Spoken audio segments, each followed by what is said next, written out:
दोस्तों, कहानी संग्रह चैनल में आपका स्वागत है। मुझे उम्मीद है कि आज की कहानी आपको बहुत पसंद आएगी। तो चलिए शुरू करते हैं। उस दिन ऑफिस की कांच की दीवारों से छनकर आती धूप भी जैसे कुछ सवाल पूछ रही थी। कमरे में सन्नाटा था, लेकिन हवा में बहस की तपिश साफ महसूस हो रही थी। विनीत की आवाज में हमेशा की तरह कानों में गूंज रही थी, वही उसकी बातें जिनमें तर्क कम और अहंकार ज्यादा। मैं कुर्सी से उठकर खिड़की के पास जा खड़ा हुआ। नीचे भागती भीड़ को कुछ पल तक देखता रहा।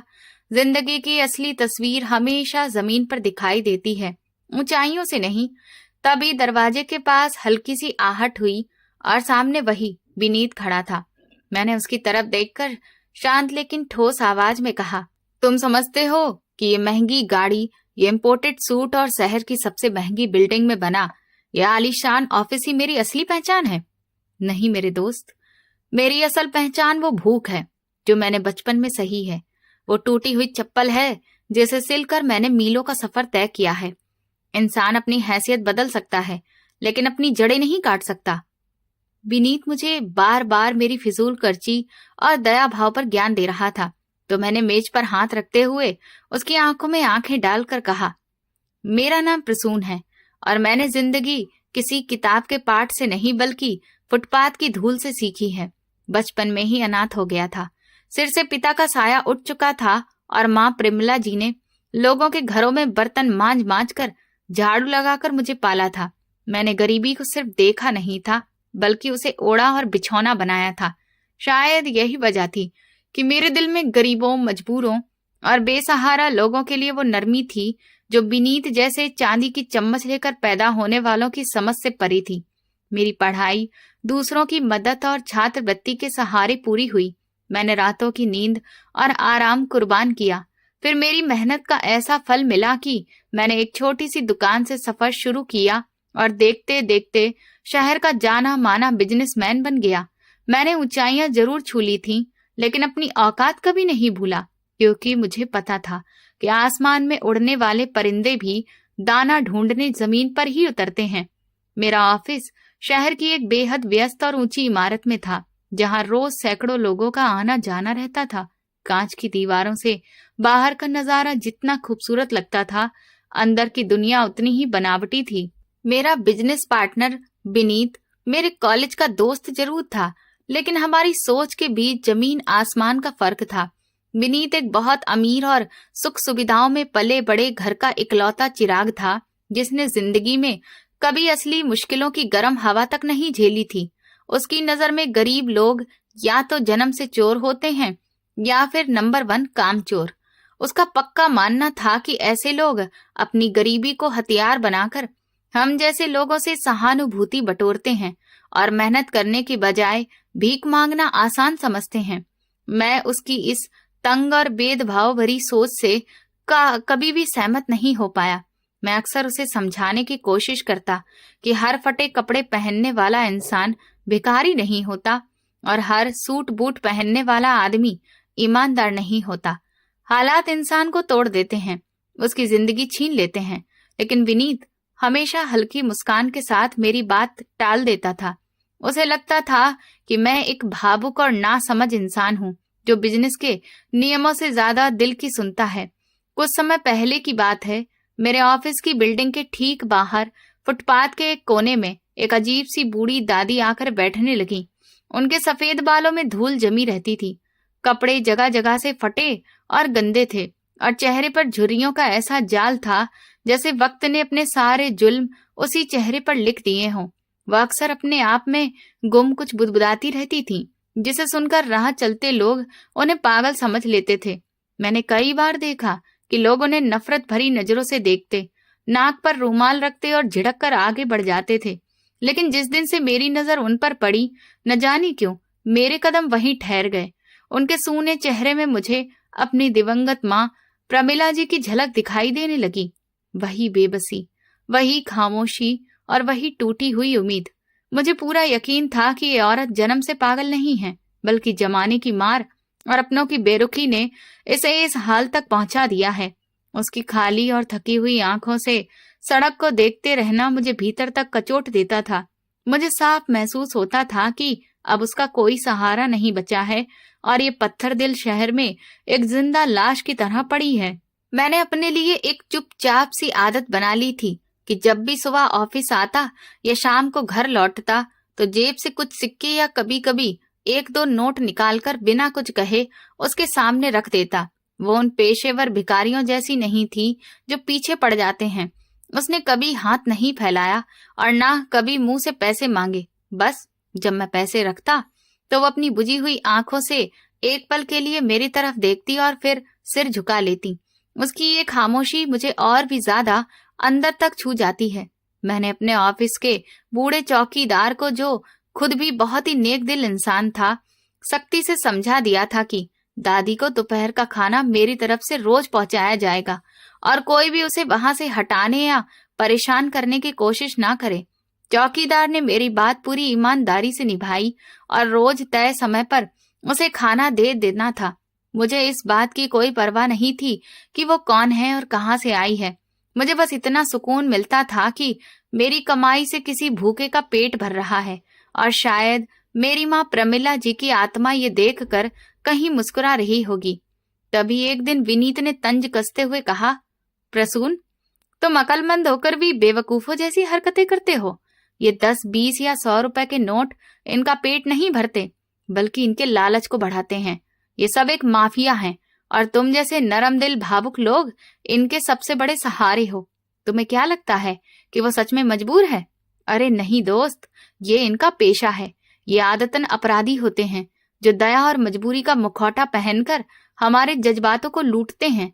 ये कहते हुए उसने गाड़ी का दरवाजा जोर से बंद कर दिया। हम ऑफिस से निकल रहे थे और हमेशा की तरह मैंने दादी को सिर झुकाकर नमस्कार किया और कुछ पैसे दे दिए थे, जो विनीत की ठंडी और हिसाबी नजर को बिल्कुल पसंद नहीं आया।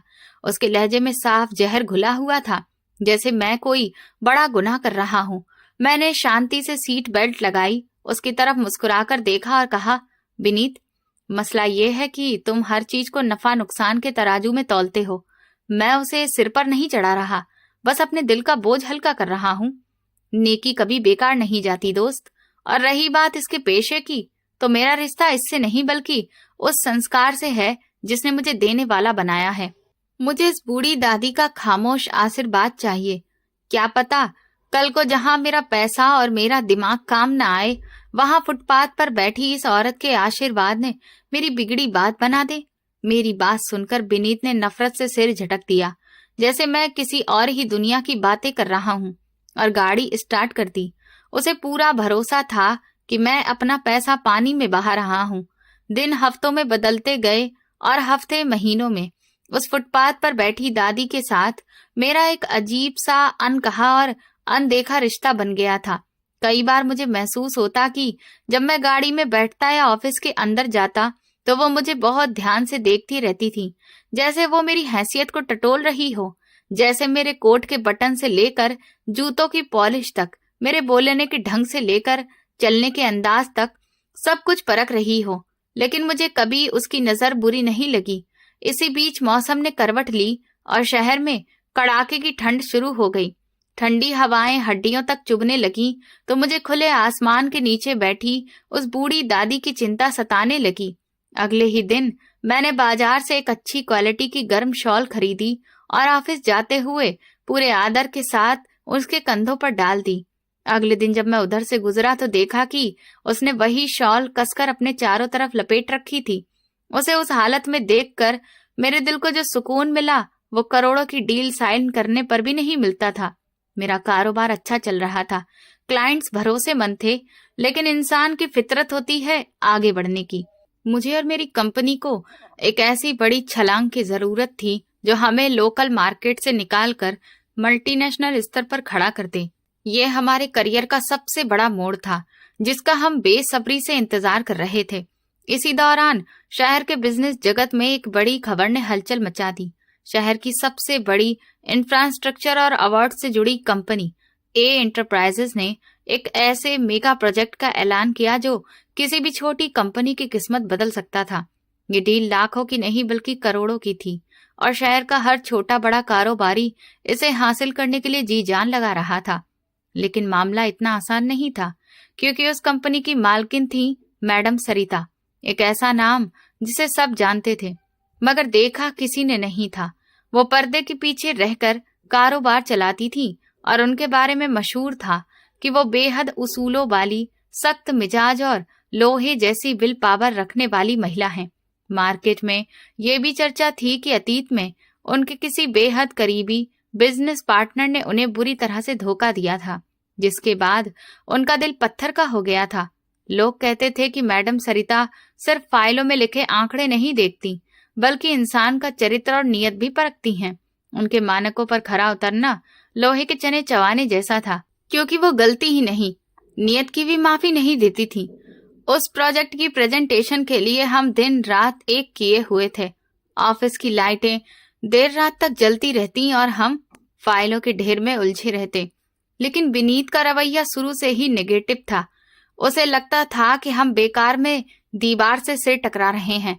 वो अक्सर झुंझलाकर फाइल मेज पर पटक देता और कहता, प्रसून, ख्वाब देखना छोड़ दो। हमारे सामने जो कंपनियां मैदान में उतरी थीं, उनके सीधे रिश्ते मंत्रियों और बड़े अफसरों तक थे। उनके पास तगड़ी सिफारिशें थीं। हमारे पास क्या था? बस एक मजबूत प्रेजेंटेशन और ईमानदार मेहनत। विनीत झुंझलाकर कहता, वे लोग हमें घास भी नहीं डालेंगे। वहां सिर्फ पैसा चलता है या फिर एक फोन कॉल। उसकी बातें उस कमरे की हवा को और भारी बना देती थी, मगर मैं हार मानने वालों में से नहीं था। मैं उसे समझाता कि विनीत, सिफारिश दरवाजे खुलवा सकती है, लेकिन दिल में जगह नहीं बना सकती है। मुझे अपनी मेहनत पर पूरा भरोसा है। अगर ये डील हमारे नसीब में होगी तो दुनिया की कोई ताकत इसे हमसे छीन नहीं सकती, और अगर नहीं हुई तो उसमें भी कोई न कोई भलाई छुपी होगी। लेकिन विनीत के चेहरे पर तंज भरी मुस्कान साफ बता रही थी कि उसे मेरी इन बातों पर रत्ती भर भी भरोसा नहीं है, और वो मन ही मन अपनी हार मान चुका है। आज का सूरज मेरे लिए सिर्फ एक नया दिन लेकर नहीं आया था, बल्कि ये मेरी जिंदगी का फैसला करने वाला दिन था। मुझे ऐसा लग रहा था जैसे मैं किसी बिजनेस मीटिंग के लिए नहीं, बल्कि अपनी जिंदगी की सबसे बड़ी जंग लड़ने जा रहा हूँ। मेरे हाथों में हल्की सी कपकपाहट थी, जिसे मैंने अपनी कीमती घड़ी का पट्टा कसकर छुपाने की कोशिश की। आखिरकार मीटिंग का दिन आ ही गया था और मैंने अपनी जिंदगी की अब तक की सबसे बेहतरीन तैयारी की थी। मैंने गहरे नीले रंग का वही सूट पहना जिसे मैं सिर्फ खास मौकों के लिए संभाल कर रखता था। आईने में खुद को देखते हुए मैंने अपने आप से कहा, प्रसून, तुम ये कर सकते हो। तुमने शून्य से शुरुआत की थी और आज करोड़ों की बात करने जा रहे हो। ये सिर्फ एक डील नहीं थी, बल्कि इस बात का सबूत होने वाली थी कि मेहनत और ईमानदारी सिफारिश और रिश्वत से कहीं ज्यादा ताकतवर होती है। दिल की धड़कनें सामान्य से तेज थीं और गले में अजीब सी सूखापन महसूस हो रहा था। मैंने ब्रीफ केस उठाया और ऑफिस के लिए निकल पड़ा। ऑफिस पहुंचकर जैसे ही मैं बिल्डिंग के गेट पर उतरा, मेरी नजर अपने आप उसी जगह चली गई जहां वो बूढ़ी दादी रोज बैठती थी। आज भी वो वही थी, एक पुरानी चादर में लिपटी हुई, दुनिया की भागदौड़ और साजिशों से बेखबर। लेकिन आज उनके चेहरे पर एक अजीब सा सुकून था। आज मैं रोज के मुकाबले उनके पास कुछ ज्यादा देर तक रुक गया। मन कर रहा था कि अपनी सारी घबराहट, सारी बेचैनी उनके सामने कह दूं।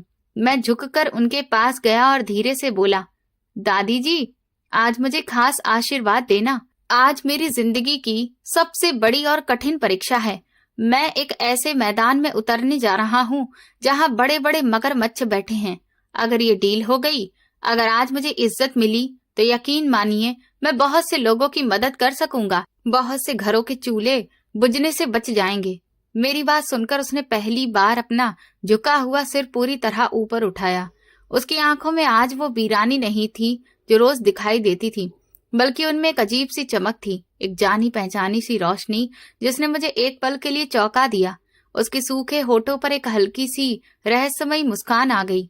ये मुस्कान किसी भिखारी की नहीं थी जो पैसे मिलने पर खुश होता है, बल्कि उसमें ऐसा भरोसा और ममता थी जैसे कोई माँ अपने बेटे को जंग के मैदान में भेजते वक्त उसे जीत का आशीर्वाद दे रही हो। उसकी खामोश मुस्कान ने मेरे अंदर मची बेचैनी पर जैसे ठंडा पानी डाल दिया था। मुझे ऐसा महसूस हुआ मानो मेरी बात सीधे ऊपर तक पहुंच गई हो। इतने में मुझे यूं रुककर उससे बात करते देख विनीत का गुस्सा चरम पर पहुंच चुका था। उसे मेरे इस रवैये से पहले से ही चिढ़ थी, लेकिन आज तो उसका सब्र पूरी तरह से टूट गया था। वो तेज कदमों से मेरे पास आया और मेरा बाजू पकड़कर लगभग खींचता हुआ ऑफिस के अंदर लेकर गया। उसके माथे पर पसीने की बूंदें चमक रही थीं और चेहरे पर गहरा तनाव साफ दिखाई दे रहा था।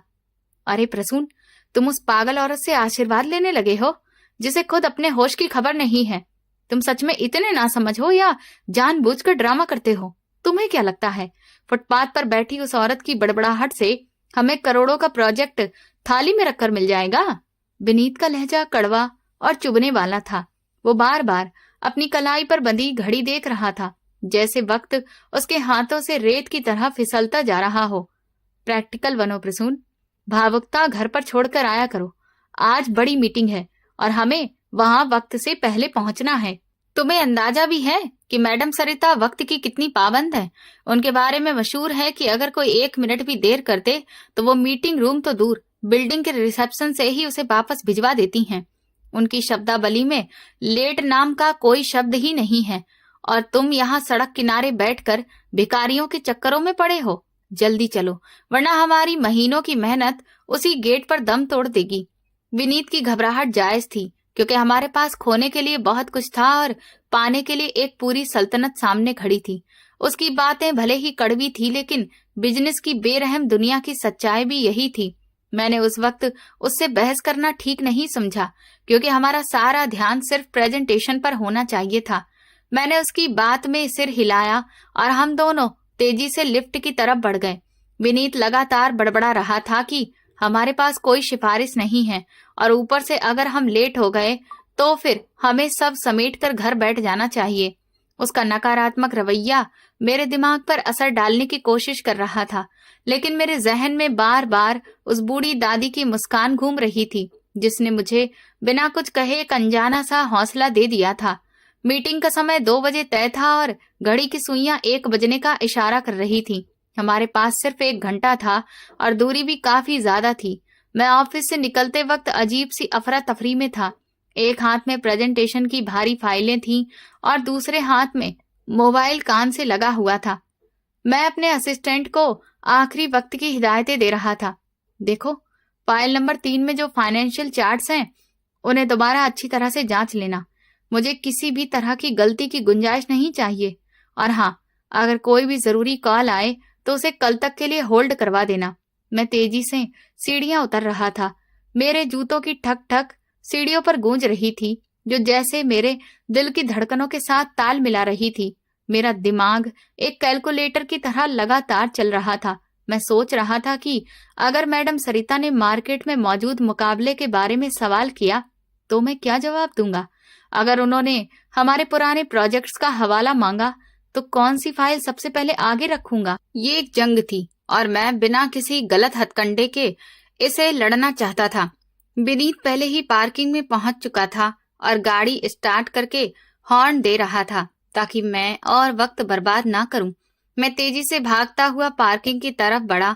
धूप काफी तेज थी, जिसने माहौल को और ज्यादा भारी और घुटन भरा बना दिया था। तभी मेरे मन में ख्याल आया कि एहतियात के तौर पर मैडम सरिता की पर्सनल सेक्रेटरी को फोन करके कंफर्म कर दूं कि हम रास्ते में हैं और कुछ ही देर में पहुंचने वाले हैं, ताकि वहां जाकर हमें इंतजार न करना पड़े या हमें गैर जिम्मेदार न समझ लिया जाए। मैंने जल्दी से फोन निकाला और नंबर डायल किया।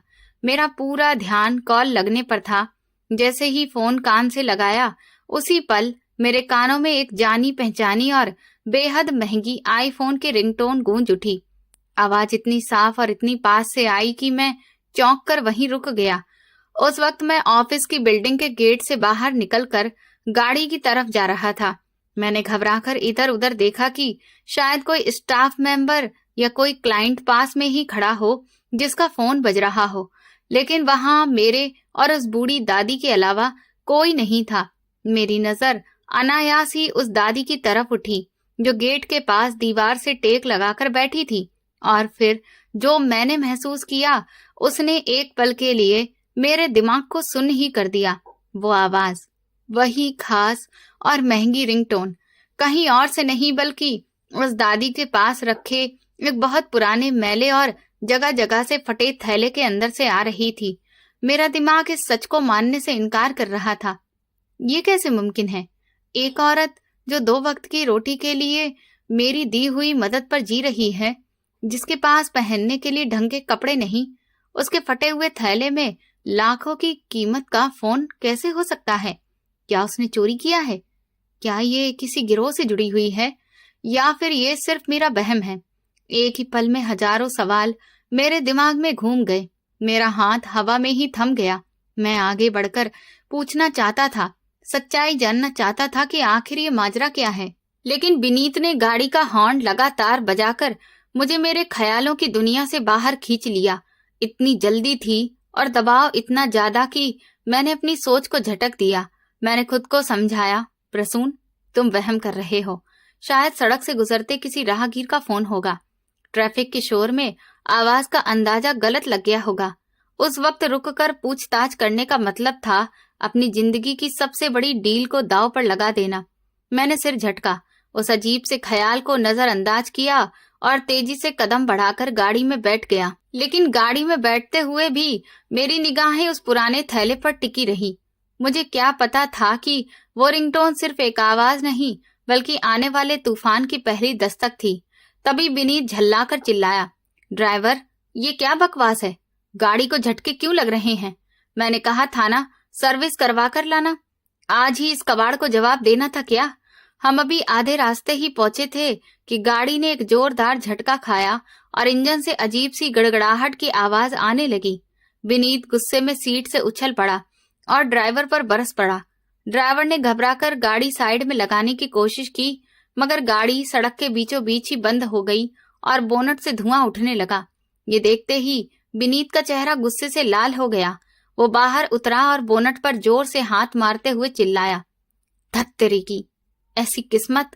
ठीक उसी वक्त जब हमें उड़कर वहां पहुंचना था, ये गाड़ी कबाड़ बन गई। प्रसून, तुम क्या तमाशा देख रहे हो? कुछ करो यार, हम पूरी तरह से बर्बाद हो जाएंगे। मैं भी गाड़ी से उतरा। मेरे माथे पर पसीना चमकने लगा। इधर उधर देखा तो दिल बैठ गया। सड़क पर ट्रैफिक का अंतहीन सैलाब था।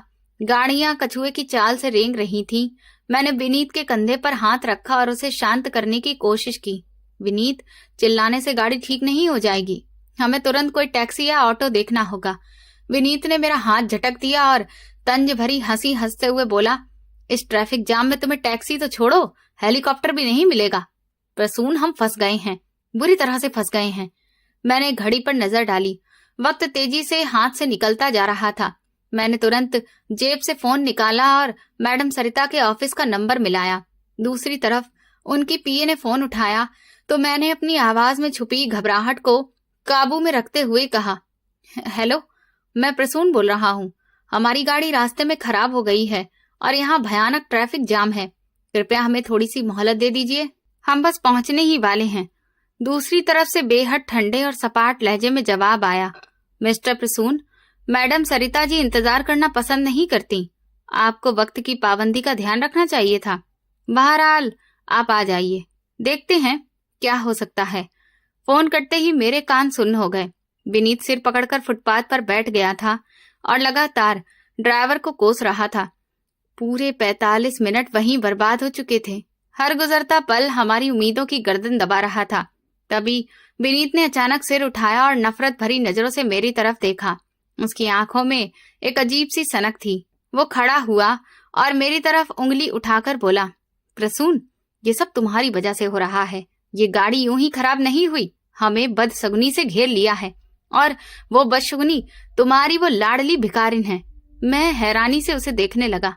विनीत, तुम्हारा दिमाग ठीक है? गाड़ी मैकेनिकल खराबी से बंद हुई है, इसमें उस बेचारी बूढ़ी दादी का क्या कसूर? विनीत ने दांत पीसते हुए कहा।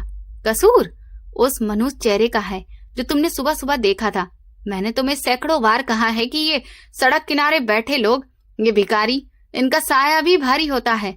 लेकिन तुम सुबह सुबह उसके पास रुके, उससे आशीर्वाद मांगने लगे। लो, देख लिया उसके आशीर्वाद का असर, उल्टा हमारे गले पड़ गया है। मेरा दिल सुबह से ही गवाही दे रहा था कि आज कुछ बुरा होने वाला है। वो औरत नहीं, आफत है। उसकी वो मनहूस मुस्कान मुझे अब तक याद आ रही थी। तुमने उसकी शक्ल देखकर दिन की शुरुआत की और अब अंजाम सामने है। हाँ ताई, डील निकल जाएगी और हम सड़क पर खड़े धक्के खाते रह जाएंगे। उसकी अज्ञानता और अंधविश्वास भरी बातों पर मुझे तेज गुस्सा आया, मगर मैंने खुद पर काबू रखा क्योंकि ये वक्त लड़ने का नहीं था। मैंने सख्त लहजे में कहा, विनीत, अपनी जुबान पर काबू रखो। किसी मजबूर को मनहूस कहना सबसे बड़ा पाप है। ये सब्र की परीक्षा है, हिम्मत मत हारो। मैंने उस बूढ़ी दादी से आशीर्वाद मांगा था। अगर मैं खाली हाथ लौटा तो मेरा विश्वास टूट जाएगा। बड़ी मुश्किल से हमने एक टैक्सी वाले को मनाया, मुंह मांगे पैसे दिए और ट्रैफिक में फंसते फंसाते 1.5 घंटे लेट ए एंटरप्राइजेस की इमारत तक पहुंचे। मेरी कमीज पसीने से भीग चुकी थी और विनीत का चेहरा डर और गुस्से से पीला पड़ गया था। हम हांफते कांपते ए एंटरप्राइजेस के शीशे वाले आलीशान दरवाजे से अंदर दाखिल हुए तो वहां अजीब सा सन्नाटा था। पूरी इमारत में खामोशी छाई थी, जैसे कि सब लोग जा चुके हों। रिसेप्शन पर बैठी लड़की फाइलें समेट रही थी और लॉबी सूनी पड़ी थी। ये मंजर देखते ही विनीत के कदम वहीं थम गए। उसने मेरा बाजू पकड़कर मुझे रोका और धीमी आवाज में बोला, प्रसून, वापस चलो। अब अंदर जाने का कोई फायदा नहीं। देख नहीं रहे, सब खत्म हो चुका है। छुट्टी का वक्त हो गया है। अब अंदर जाकर अपनी बेइज्जती क्यों करवानी है? मैडम सरिता जी हमें कच्चा चबा जाएंगी। मैं और ज्यादा जलील नहीं हो सकता। चलो लौट चलते हैं। उसकी आवाज में हार की थकान थी। वो मान चुका था, लेकिन मैंने अपने कदम जमा लिए। नहीं विनीत, हम इतनी दूर आकर दरवाजे से वापस नहीं जाएंगे, चाहे वो हमें धक्के देकर ही क्यों ना बाहर निकाल दे। लेकिन मैं एक बार कोशिश जरूर करूंगा। बिना किस्मत आजमाए मैं यहां से नहीं जाऊंगा। मैं विनीत को लगभग घसीटता हुआ रिसेप्शन तक ले गया। रिसेप्शनिस्ट ने हमें देखकर हैरानी से भौहें उठा ली। इससे पहले कि वो कुछ कहती, मैंने सांस संभालते हुए कहा, मैं प्रसून हूं और ये मेरे पार्टनर विनीत हैं।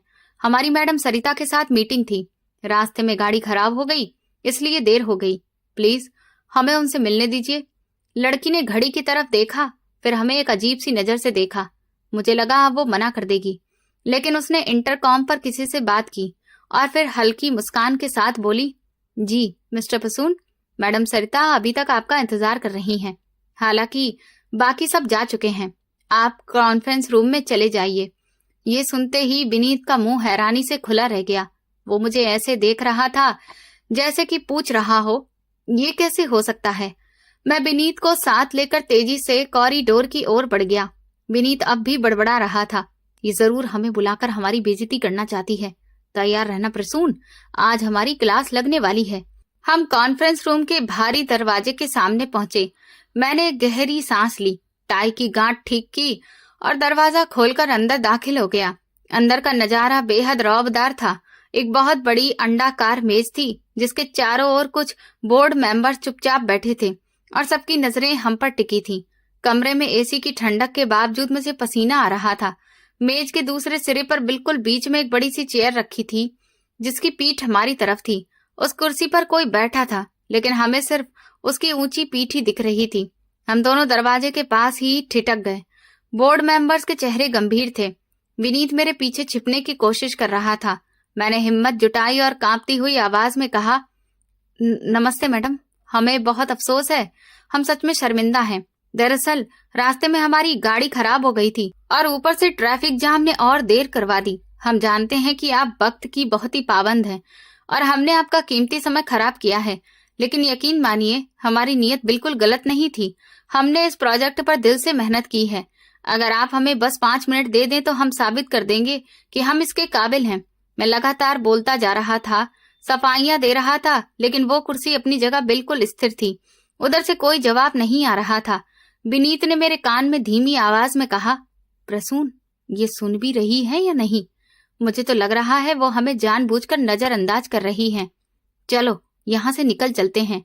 तभी अचानक वो बड़ी सी घूमने वाली कुर्सी धीरे धीरे घूमने लगी। मेरा दिल जोर जोर से धड़कने लगा, जैसे गले में आकर अटक गया हो। जैसे जैसे कुर्सी हमारी तरफ घूम रही थी, कमरे का माहौल और भी भारी और डरावना होता जा रहा था। और फिर जब कुर्सी पूरी तरह घूम गई और उस पर बैठी महिला का चेहरा हमारे सामने आया तो मेरे पैरों तले से जमीन खिसक गई। मेरी सांस वहीं रुक गई और आंखें फटी की फटी रह गईं। मेरे बगल में खड़े विनीत के मुंह से एक दबी हुई चीख निकली और वह लड़खड़ाकर पीछे हट गया। हमारे सामने कोई अजनबी सख्त मिजाज या घमंडी कारोबारी औरत नहीं बैठी थी। वो चेहरा तो वही था जिसे मैंने आज सुबह ही देखा था, जिसे विनीत ने मनहूस कहा था। फर्क सिर्फ इतना था कि अब वही चेहरा कीमती और सलीकेदार कपड़ों में था। वही आंखें थीं, वही नैन नक्श, वही बूढ़ी दादी, वही पागल औरत। मैडम सरिता कोई और नहीं थी, वो वही औरत थी जो मेरे ऑफिस के बाहर बैठी रहती थी। ये सदमा इतना गहरा था कि मेरा दिमाग सुन्न हो गया। कमरे में फैली खामोशी कब्रिस्तान की खामोशी से भी ज्यादा भारी और डरावनी लग रही थी। विनीत की आंखें हैरानी से फैल गई थीं। उसका जबड़ा लटक गया था। वो कभी सामने बैठी मैडम सरिता को देखता और कभी मुझे, जैसे उसका दिमाग फटने वाला हो। उसका पूरा सोचने का ढांचा, उसका ये यकीन कि अमीर और गरीब अलग अलग दुनिया के लोग होते हैं, उस पल चकनाचूर हो चुका था। उस वक्त उसके सामने सब कुछ टूटकर बिखर चुका था। जिस कुर्सी पर शहर की सबसे ताकतवर बिजनेस टाइकून बैठती थी, आज उसी पर वही औरत विराजमान थी जिसे विनीत सुबह मनहूस कह रहा था। वही औरत जिसके फटे पुराने कपड़ों और बिखरे बालों को देखकर उसने नाक भौं सिकोड़ी थी। आज उसी शरीर पर महंगे इटालियन रेशम का शानदार लिबास था और आंखों में ऐसा रौब था कि बड़े बड़े रईस भी सामने झुक जाएं। मगर चेहरा वही था, बिल्कुल वही। विनीत के गले से अजीब सी घुटी हुई आवाज निकली, नहीं, ये कैसे हो सकता है? ये कोई मजाक है प्रसून? ये वो नहीं हो सकती। ये तो वही बेकार औरत है, वही पागल दादी। उसके शब्द लड़खड़ा रहे थे। उसके पैर उसका वजन संभालने से जवाब दे रहे थे। मैडम सरिता ने विनीत की उस हालत को अनदेखा करते हुए मेज पर रखे महंगे क्रिस्टल ग्लास से पानी का एक घूंट लिया और फिर बेहद ठंडे और सपाट लहजे में बोली। वो आवाज अब उस बूढ़ी दादी की कांपती आवाज से कोसों दूर थी। मिस्टर विनीत, इंसान की आंख वही देखती है जो उसका दिमाग उसे दिखाना चाहता है। आपने मुझे सड़क पर देखा तो आपको सिर्फ एक भिखारिन दिखी, क्योंकि आपकी नजर कपड़ों पर थी, और मिस्टर प्रसून ने मुझे देखा तो उन्हें एक इंसान, एक बुजुर्ग महिला नजर आई, क्योंकि उनकी नजर आत्मा पर थी। आपको हैरानी हो रही है कि एक भिखारिन इस कुर्सी पर कैसे बैठ गई? तो सुन लीजिए, ये कुर्सी, ये दौलत, ये ओहदा सब आने जाने वाली चीजें हैं। मैंने ये रूप किसी शौक से नहीं अपनाया था और ना ही मैं कोई नाटक कर रही थी। बिजनेस की इस दुनिया में मैं रोज ऐसे लोगों से मिलती हूँ जो सामने झुकते हैं और पीठ पीछे वार करने को तैयार रहते हैं। मुझे अपने नए प्रोजेक्ट के लिए सिर्फ एक पार्टनर नहीं चाहिए था, मुझे एक सच्चा इंसान चाहिए था। और यकीन मानिए मिस्टर विनीत, इस पूरे शहर में इंसान मिलना सबसे मुश्किल काम है। विनीत अब तक सन्नाटे में था। उसका चेहरा हैरानी से सुन्न पड़ा था और शरीर पसीने से भीग चुका था। उसने कांपते हाथों से अपनी गर्दन सहलाई और हकलाते हुए बोला, मैडम, मैं समझा नहीं। मतलब वो आप ही थी, लेकिन क्यों? आप इतनी बड़ी बिजनेस वूमन हैं, आपको सड़क पर धूल में बैठने की क्या जरूरत थी?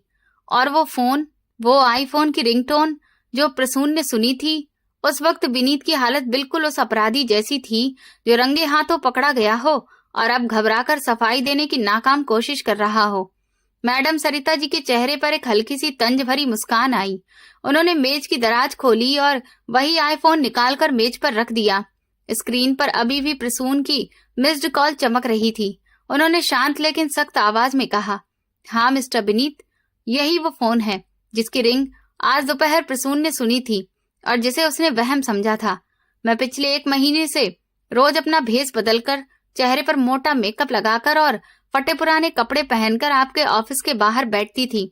जानते हैं क्यों? क्योंकि पिछले साल मेरे अपने बिजनेस पार्टनर ने, जिस पर मैंने आंख बंद करके भरोसा किया था, मुझे करोड़ों का चूना लगाया और फरार हो गया। उसने मुझे ये सिखाया कि सूट बूट पहनने वाले लोग अक्सर अंदर से खोखले होते हैं। इस बार मैं कोई रिस्क नहीं लेना चाहती थी। मैं देखना चाहती थी कि शहर के ये नामी बिजनेसमैन जो मीटिंग रूम में नैतिकता के बड़े बड़े भाषण देते हैं, असल जिंदगी में कैसे होते हैं। मैंने सैकड़ों लोगों को देखा जो मुझे दुत्कार कर आगे बढ़ गए। कुछ ने तरस खाकर सिक्के फेंक दिए, मगर मिस्टर प्रसून एकमात्र इंसान थे जिन्होंने मुझे कभी भिखारी नहीं समझा। उन्होंने मुझे इज्जत दी। उन्होंने ये नहीं देखा कि इस शॉल के नीचे कौन है। उन्होंने बस इतना देखा कि एक बूढ़ी औरत को ठंड लग रही है। मिस्टर विनीत, जब प्रसून का फोन आया और मेरा फोन मेरे झोले में बजा, उसी पल मैं समझ गई कि मेरा ये इम्तिहान खत्म होने वाला है। इसीलिए मैं तुरंत वहां से उठी, पिछले गेट से अपनी गाड़ी में बैठी और यहाँ आकर अपना हुलिया बदला ताकि आप लोगों का स्वागत कर सकूं। ये कोई इत्तेफाक नहीं था, ये आप दोनों की परीक्षा थी और अफसोस आप में से एक इस परीक्षा में पूरी तरह से फेल हो चुका है। कमरे में मैडम सरिता की आवाज गूंज रही थी और मैं अपनी जगह पत्थर का बुत बना खड़ा था। मुझे सपने में भी अंदाजा नहीं था कि मेरी वो छोटी सी भलाई इस तरह से घूमकर मेरे सामने आ जाएगी। मुझे अपनी माँ की बात याद आ गई जो कहा करती थी, बेटा नेकी करके भूल जाया करो, वो खुद रास्ता ढूंढकर तेरे पास लौट आती है। मैडम सरिता जी ने मेज पर रखी नीले रंग की फाइल उठाई और उसे मेरी तरफ सरका दिया। अब उनकी आंखों में पहले जैसी सख्ती नहीं थी, बल्कि एक अजीब सा अपनापन और कृतज्ञता झलक रही थी। उन्होंने शांत आवाज में कहा, मिस्टर प्रसून, ये रही वो डील जिसके लिए आप लोग महीनों से मेहनत कर रहे थे। ये प्रोजेक्ट आपका है।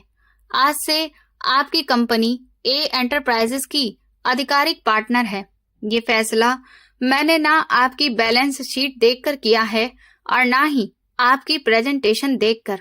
सच कहूं तो अच्छी प्रेजेंटेशन बहुत लोगों की थी, लेकिन मैं अपना पैसा और अपना भरोसा सिर्फ उसी हाथ में दे सकती हूँ जो नीचे गिरे हुए इंसान को उठाना जानता हो, जो सड़क किनारे बैठी एक अनजान बूढ़ी दादी की ठंड और भूख को समझ सके और बिना किसी लालच के उसकी मदद कर सके। ऐसा इंसान मेरे पैसे की हिफाजत भी पूरी ईमानदारी से करेगा। मुझे कोई बड़ा बिजनेस टाइकून नहीं चाहिए था प्रसून जी, मुझे एक ईमानदार और भरोसेमंद इंसान चाहिए था। और आज के समय में ऐसा इंसान मिलना सोने की खान मिलने से भी ज्यादा मुश्किल है। आपने तब मेरा ख्याल रखा जब आप ये नहीं जानते थे कि मैं कौन हूँ। अब मेरी बारी है कि मैं आपका ख्याल रखूं जब मैं इस काबिल हूँ। ये डील आपका हक है, इसे एहसान मत समझिएगा, यह आपके चरित्र की कमाई है।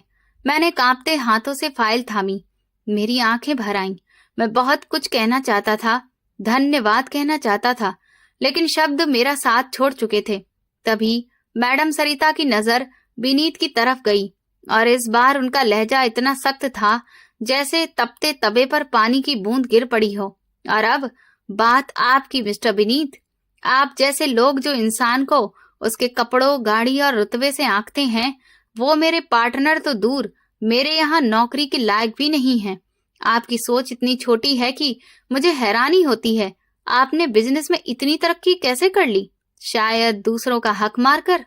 आपको लगता था कि मैं मनहूस हूँ, आपको लगता था कि गरीब का साया भारी होता है। आज देख लीजिए मिस्टर विनीत, उसी मनहूस साये के पास आज वो कलम है जो आपकी किस्मत लिख सकती थी, लेकिन आपने अपने घमंड की स्याही से अपनी ही किस्मत मिटा दी और अब मेरी नजर में आपकी कोई कीमत नहीं है।